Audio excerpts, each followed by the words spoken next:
अस्सलामु अलैकुम वरहमतुल्लाहि वबरकातुहू। आज हम थोड़ी सी डिस्कस करेंगे आईपीओ के बारे में। तो आईपीओ का मतलब क्या होता है, कैसे हम इसको ख़रीद सकते हैं, तो उसके बारे में हम थोड़ी सी बातचीत करेंगे, थोड़ा इसको एक्सप्लेन करेंगे। तो आईपीओ का जो मीनिंग होता है तो वो होता है इनिशियल पब्लिक ऑफरिंग। यानी कोई भी कंपनी जो किसी एक परिवार की होती है, किसी एक सेठ की होती है, तो तरक्की करते करते वो इतनी बड़ी कंपनी हो जाती है कि उसको बाहर मुल्क से या बाहर की स्टेट से या फिर गवर्नमेंट की तरफ से काम नए नए मिलते हैं।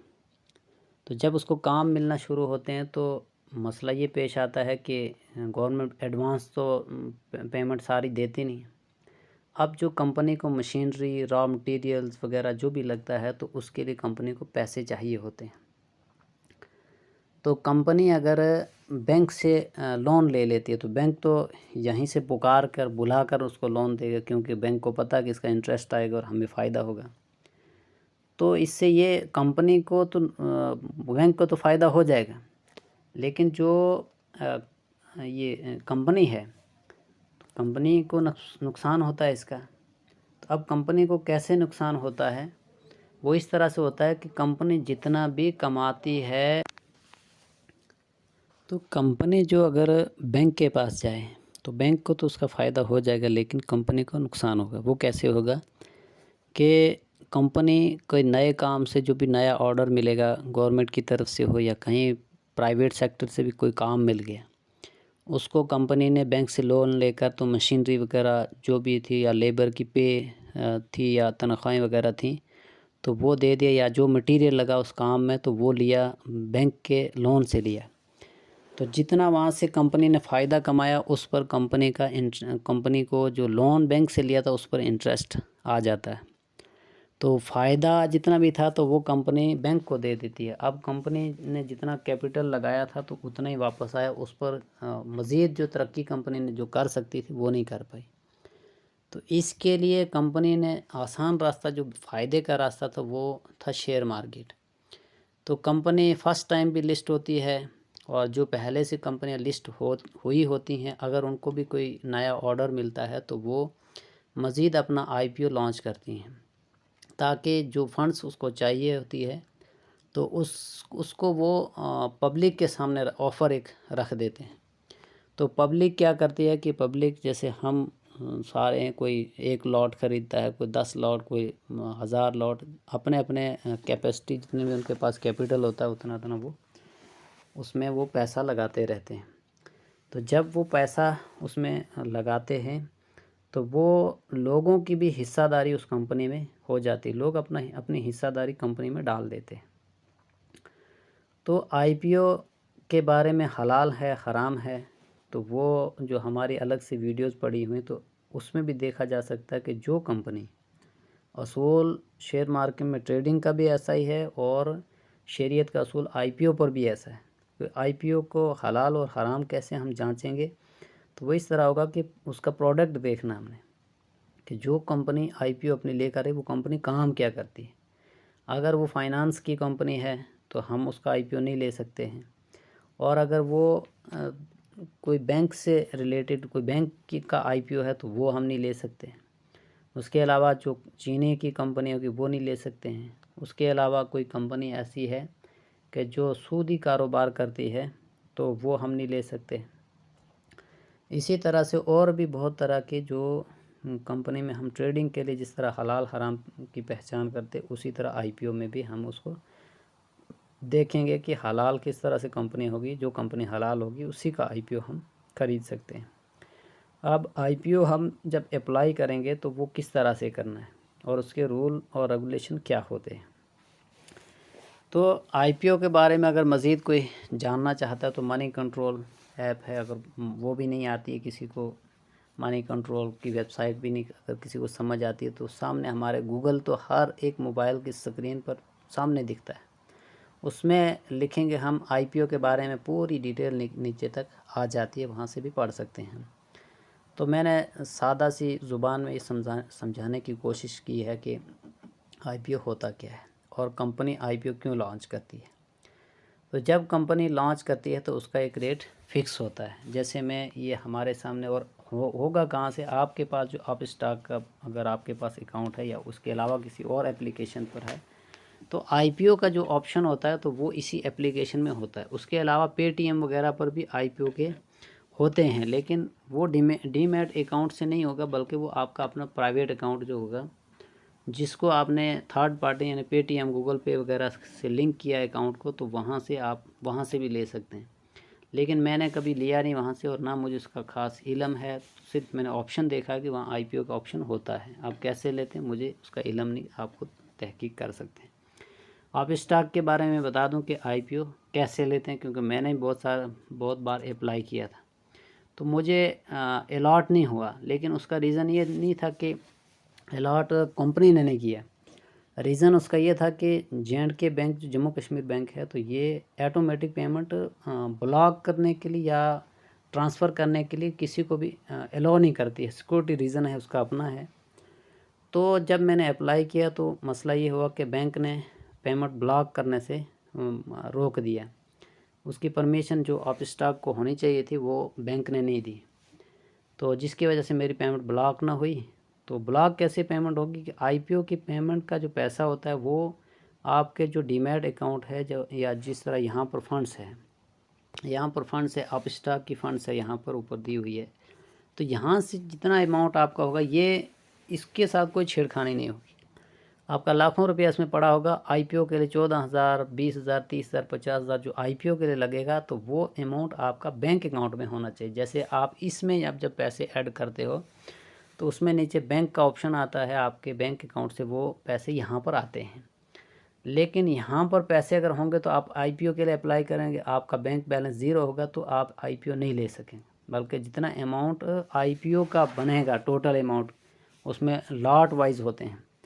तो एक लॉट जो होता है तो वो अलग अलग क्वांटिटी का होता है। कोई कंपनी 1000 शेयर्स का एक लॉट रखती है, किसी का जो महंगा रेट होता है तो वो उस पर कम रखती हैं। तो वो एक ग्रुप बना देते हैं शेयर्स का, 100 शेयर, 50 शेयर, 20 शेयर, 200, 400, 1000, 2000 शेयर्स करके, तो इस तरह से एक लॉट बना देते हैं।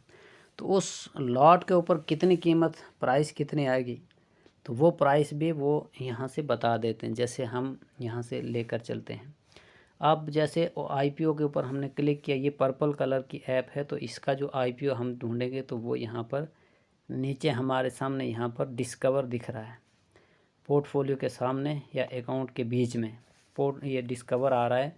तो हम इसके ऊपर जब क्लिक करते हैं तो हमें यहाँ पर सामने ऊपर आईपीओ का ऑप्शन है, म्यूचुअल फंड्स वगैरह, स्टॉक्स हो गया, FNO वगैरह वगैरह सब हैं। तो हम इस वक्त आईपीओ के बारे में ही जानेंगे। तो हम इस पर जब क्लिक करते हैं तो हमारे सामने जितने भी इस वक्त जिनका टाइम चल रहा है तो उनके भी यहाँ दिख रहा है कि उनके नाम भी दिख रहे हैं। जैसे ये वाला आईपीओ जो फर्स्ट हमें नज़र आ रहा है तो ये 12 से 17 सितंबर तक इसका बिडिंग डेट होगा, मतलब ये इस टाइम में खुलेगा। और उसके नीचे जो है तो ये दूसरा जो आईपीओ है तो यहाँ पर इसका भी बता रहा है कि ये 11 से 13 सितंबर तक खुलेगा। उसके नीचे ये है तो इसका भी इसी तरह बता रहा है। बहुत सारे आईपीओ नीचे और भी दिए हुए हैं, तो उसके अलावा बहुत सारे आईपीओ दिए हुए हैं। तो अब हम इसमें किसी एक क्लिक करके इसके अंदर की डिटेल्स के बारे में भी जानते हैं। जैसे हमने इसको क्लिक किया तो मैं ये एक सिर्फ लर्निंग पर्पज़ के लिए वीडियो बना रहा हूँ। मैं किसी को सजेस्ट नहीं करता, रिकमेंड नहीं करता कि वो इस आईपीओ में पैसे लगाए या फिर इसको ख़रीदे। मैं सिर्फ वीडियो बनाने के लिए और लर्निंग पर्पज़ के लिए ये वीडियो बना रहा हूँ। तो अब हम इसमें देखते हैं कि पर शेयर इन्होंने जो रखा वो 40 रुपये रखा हुआ है। तो 40 रुपये जो है तो इसकी बिडिंग डेट जो है तो वो 12 सितंबर से लेकर 17 सितंबर तक रखी हुई। इसकी जो इशू प्राइस है तो वो 6 बता रहा है, यहाँ पर ये बता रहा है 6.1 करोड़। तो इतने इनको पैसे की ज़रूरत है, तो इतने पैसे इनको चाहिए हैं। तो ये लेने के लिए अगर बैंक में जाएंगे तो उनको इंटरेस्ट देना पड़ेगा, इसलिए ये लोगों से ही जमा करके तो अपना काम आगे बढ़ाएंगे, अपनी कंपनी को आगे बढ़ाएंगे। लोगों का पैसा ज़ाया नहीं होगा, बल्कि लोगों को अगर ये कंपनी का जो अलॉटमेंट होगा या इसमें इशूइंग प्राइस होगी तो वो इससे बढ़ भी सकती है और कम भी हो सकती है। जो इन्होंने दी हुई है तो इससे ऊपर नीचे भी हो सकता है। बाज़ कंपनियाँ ऐसी होती हैं कि जिनका आईपीओ सस्ता रेट पर यानी 50 रुपये पर लोग लेते हैं, 50 से 55 का होता है, लेकिन वो इतने उसमें एडवांस बुकिंग हो जाती है, लोग इतना उसको ख़रीदते हैं कि वो 50-55 के बजाय वो 90 रुपये पर 120 पर भी खुलता है। ऐसा बहुत बार हुआ है और बहुत लोगों ने नफ़ा भी उसका कमाया। अब ये जो है हमारे पास, तो इसका लॉट जो होगा तो लॉट साइज़ कितना होगा, वो है 3000 शेयर्स का। तो 3000 शेयर्स को जब हम मल्टीपल करेंगे 40 रुपये के हिसाब से, तो उसका टोटल प्राइस जो बनेगी, तो एक लॉट आपने जो ख़रीदना है तो वो 1,20,000 का बनेगा। 3000 शेयर्स का एक लॉट है, और जब आप एक लॉट ख़रीदेंगे तो 1,20,000 बनेगा, 2 ख़रीदेंगे तो 2,40,000 हो जाएगा। तो इस तरह से ये कंपनी आपसे पैसे लेगी। और टाइमलाइन अगर हम उसका चेक करते हैं कि कब से कब तक है, तो उसका ये टाइमलाइन है कि बिडिंग डेट 12 सितंबर 2024 से शुरू है और एंड डेट जो होगी तो वो 17 सितंबर 2024 को एंड हो जाएगा। अलॉटमेंट जो होगी तो वो 18 सितंबर को होगी, क्योंकि किसको मिलेगा और किसको नहीं मिलेगा। जिनको मिलेगा उनका पैसा जो बैंक में से ब्लॉक किया होगा, उस पैसे को फिर जब आप आईपीओ के लिए अप्लाई कर देंगे और उसमें 1,20,000 जैसे मिसाल कर इसी को किसी ने ख़रीद लिया, 1,20,000 उसके अकाउंट में होना चाहिए और वो ब्लॉक हो जाएगा। जब वो ब्लॉक हो गया तो उसको आप फिर निकाल नहीं सकते हैं, उसमें कुछ भी आप नहीं कर सकते। वो कंपनी ने अपने हिरासत में ले लिया, अपने कब्ज़े में ले लिया वो पैसा 1,20,000। तो सबको तो जैसे लाखों लोग उसमें अप्लाई करेंगे, तो सबको वो पैसा जो जो आईपीओ अलॉटमेंट है वो सबको नहीं होगी। उसमें से कुछ लोगों को अगर मिल गया तो उनको जो अलॉटमेंट होगी तो वो 18 सितंबर को हो जाएगी। अब जिनको नहीं हुआ तो उनके पैसे पहले कटेंगे नहीं। अगर बैंक से कट गए पैसे, स्टॉक मार्केट ने काट लिए पैसे, तो वो 19 तारीख को उनको, जिनको आईपीओ नहीं मिला, उनको वापस रिफ़ंड कर देंगे। पैसा 1 रुपया हिसाब करके वो वापस कर देंगे। उसके बाद जो है तो वो वापस हो जाएगा। और जो है तो जो शेयर्स हैं तो वो उसके जो डीमैट अकाउंट में पैसे जो आएंगे, अगर वो डीमैट से कटे होंगे, हो सकता है उससे भी कटते हों, तो वो डीमैट ट्रांसफ़र जो होगी तो वो इस 19 तारीख को हो जाएगी। और उसके बाद जो ये जो डीमैट के बारे में बता रहे हैं, तो ये इसका ये है कि ये डीमैट में आपको जो अलॉटमेंट आ जाएगी, तो वो अलॉटमेंट कब शो होगी, वो हो जाएगी 19 तारीख को। और उसके नीचे जो लिस्टिंग है तो वो उसका रेट ऊपर नीचे, जैसे हर कंपनी का रेट ऊपर नीचे चलता हुआ हमें नज़र आता है, तो वो कब चलता हुआ नज़र आएगा, तो आपके होल्डिंग में होगा या पोजीशन में जब जहाँ कहीं भी होगा, तो वो 20 तारीख को इसकी लिस्टिंग हो जाएगी। और 20 को बहुत सारे लोग, उसमें 50-60% ऐसे लोग होंगे कि अगर उनको फ़ायदा अच्छा खासा मिलता हो, तो अक्सर लोग ऐसे होते हैं कि जो पहले दिन में ही निकल जाते हैं। क्योंकि जो कंपनी जितने रेट पर लिस्ट होती है, तो अक्सर लोग उसको ये करते हैं कि जैसे ही थोड़ा बहुत नफ़ा भी मिलता हो तो उससे एकदम निकल जाते हैं। और जो लालच के चक्कर में रहते हैं तो वो अक्सर फंसे हुए वहीं पर रह जाते हैं।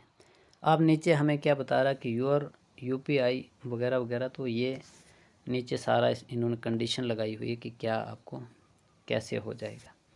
तो इस तरह से हम जब आईपीओ के लिए अप्लाई करेंगे तो यहाँ से हमने अप्लाई दबाना है बटन, तो खुद ब खुद अप्लाई आईपीओ में हो जाएगा। तो इस तरह से किसी भी आईपीओ को ख़रीदेंगे तो उसमें सारी डिटेल्स आप यहीं से चेक कर सकेंगे। अब अगर खुदा न खास्ता किसी ने ले लिया, तो वो उसको अपने आईपीओ को कैसे चेक करेगा, उसके बारे में भी यहाँ पर एक ऑप्शन माई एप्लीकेशन के बारे में दिया हुआ है। तो माई एप्लीकेशन को हम जब क्लिक करेंगे तो उसमें जिस पर आपने बिडिंग ले ली है, जिसको आपने अप्लाई कर दिया है, तो उसको जब हम देखेंगे तो उसको यहाँ से हम चेक करते रहेंगे। तो यहाँ पर हमें बता रहा है कि 2 हिस्ट्री है। ये दोनों मैंने पिछले साल अप्लाई किए थे, तो लेकिन ये मुझे मिले नहीं थे, क्योंकि मेरा बैंक है तो वो ऑटोमेटिक पेमेंट और पेमेंट ब्लॉक को अलाउ नहीं करता है, तो मुझे नहीं मिल पाए थे। तो हम देखते हैं कि हमारे वो कौन कौन से थे। तो आइडिया फरोज जो मैंने लिया था तो वो मुझे अलॉट नहीं हुआ, तो उसको मैंने 2 बार लगाया था, लेकिन वो मुझे अलॉट नहीं हो सका था बैंक की वजह से। तो उसकी डिटेल ये लंबे अरसे तक यहीं पर पड़ी रहेगी जब तक मैं इसको खुद डिलीट ना कर दूं। तो इसी तरह से आपका जो अलॉटमेंट होगा तो वो यहीं पर नज़र आ जाएगा। तो इस तरह से ये आईपीओ होता है। आईपीओ से भी लोग अच्छे खासे कमाते हैं जिनको इसकी समझ आ चुकी है। मुफ्ती साहब कुछ राज की बातें हैं वो अक्सर जुमा की मजलिस या फिर जो एतवार की मजलिस होते हैं उसमें बाज़ ऐसी कंपनियां होती हैं जिसका मुफ्ती साहब एक ही बार नाम लेते फिर कभी नहीं लेते हैं। और बाज़ आईपीओ वगैरह हो गए या फिर इसके अलावा कमाने के लिए डिविडेंड हो गया, तो उसके बारे में मुफ्ती साहब को क्योंकि ये ज़रूरत हमारी है। अब मुफ्ती साहब जब बताते हैं तो वो अपने हिसाब से बोल देते हैं, लेकिन हमारी ज़रूरत ये है कि हमें अच्छी तरह एक्सप्लेन चाहिए कि आईपीओ में से पैसे कैसे कमाएं और डिविडेंड से पैसे हम कैसे कमाएं। मुफ्ती साहब अल्लाह जज़ाए खैर दे बहुत सारी वीडियो डिविडेंड पर बनाई हुई, आईपीओ पर भी टारगेट भी देते रहते हैं। लेकिन हमारी मुश्किल ये होती है कि हम पूरा क्लियरेंस मुफ्ती साहब से ही चाहते हैं, खुद अपने हाथ से कोई काम करना नहीं चाहते, जिसकी वजह से हम पीछे के पीछे ही रह जाते हैं। तो आईपीओज़ को अपनी नज़र में आदमी अगर रखे तो जितना अमाउंट 2 लाख 2.5 लाख आदमी के पास होगा, तो रोज़ाना आईपीओज़ खुल रहे हैं। जैसे यहाँ पर ऑन गोइंग आईपीओज़ हैं और उसके नीचे जब आ जाएंगे तो ये इसके बाद ये जो आईपीओज़ आ रहे हैं तो ये उसके बाद आ रहे हैं। तो इसके बाद वाले ये हो गए। उसके बाद जो है तो क्लोज्ड आईपीओ उसकी भी लिस्ट दी है जो बंद हो चुके हैं। और इसके अलावा भी जो अपकमिंग आईपीओज़ हैं तो इस बार यहाँ पर एक ही है। लेकिन कभी कभी आप ऐसा देखो किसी महीने में ऐसे होते हैं कि 10-10 20-20 आईपीओज़ जो होते हैं तो वो अपकमिंग में भी की लिस्ट में भी होते हैं। तो उसमें से आदमी ने हर आईपीओ को क्रोम में डालो, हर आईपीओ को मनी कंट्रोल में डालो और उसकी जो डिटेल्स होती हैं आईपीओज़ की वो डिटेल्स भी यहाँ से निकल जाती हैं। जैसे हम किसी एक पर क्लिक करते हैं तो हमें नीचे नज़र आ रहा है यहाँ पर कंपनी प्रोफाइल।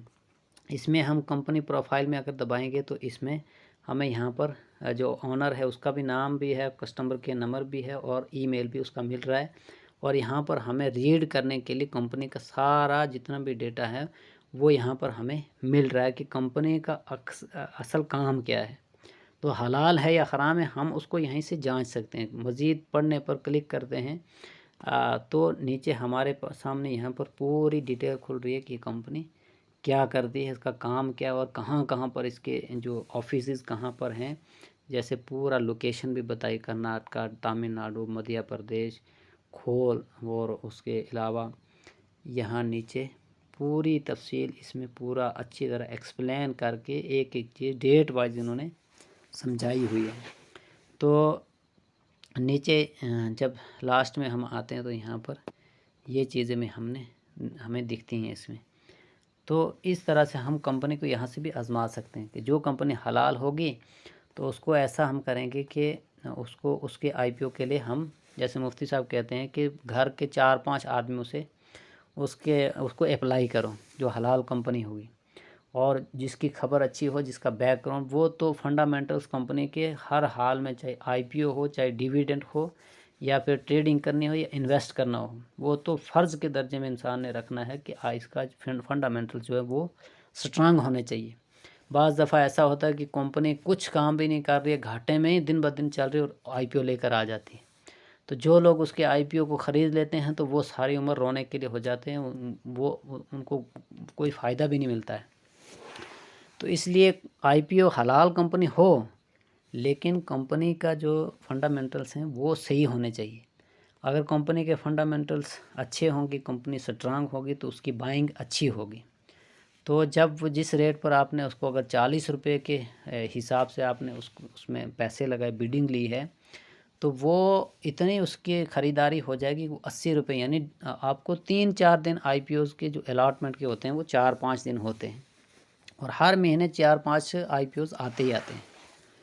तो 4-5 दिन में आप अच्छी खासी अमाउंट और अच्छा खासा प्रॉफिट जनरेट कर सकते हैं। हलाल कंपनी में पैसे लगा दो, 4-5 दिन के बाद अपने घर के 3-4 आदमी के अकाउंट खोल के रखो, सबसे अप्लाई करा दो, तो जिस एक को मिल गया तो समझो उसके वाह वाह हो गई, उसको अच्छा खासा प्रॉफिट उसमें से मिल जाएगा। तो एक IPO से किस तरह से कमाएं, ये बहुत अच्छी चीज़ है, लेकिन इसको समझना ज़रूरी है। समझ के बगैर कोई भी इसमें पैसे बिल्कुल भी ना लगाए। तो आज हमारी ये मुख्तसर सी वीडियो IPO के बारे में, और लेकिन मेरा कोई मशवरा नहीं कि IPO कोई ले ना ले, अपने रिसर्च पर ही ले। तो लेते हैं इजाज़त। अस्सलामु अलैकुम वरहमतुल्लाहि वबरकातुहू।